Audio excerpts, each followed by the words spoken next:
আসসালামু আলাইকুম। আসলে যারা কন্টেন্ট তৈরি করেন, নিজের মুখের ভয়েস ভিডিও বানাবেন। ভয়েস ভিডিওগুলো বানালে আসলে কি হয়, ফেসবুক বলেন, ইউটিউব বলেন, টিকটক বলেন, আপনার মুখের ভয়েস ভিডিওগুলা অবশ্যই ফরিয়েতে চলে এবং এগুলাই কাজ হয়, এগুলো মানুষ দেখে। তো আসলে মুখের ভয়েস ভিডিওগুলো যদি আপনারা না দেখেন, ভয়েস ভিডিও ছাড়া যদি আপনি অন্য কোনো সাউন্ড ব্যবহার করেন, কোনো সফটওয়্যার মাধ্যমে, কোনো মাধ্যমে, মানে এখন একটা গোল হয়ে গেছে আসলে, তখন কিন্তু যে কোনো ক্ষেত্রে হয় না।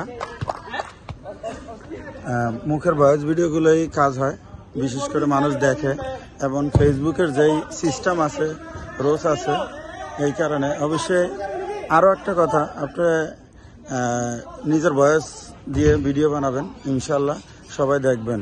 আসসালামু আলাইকুম।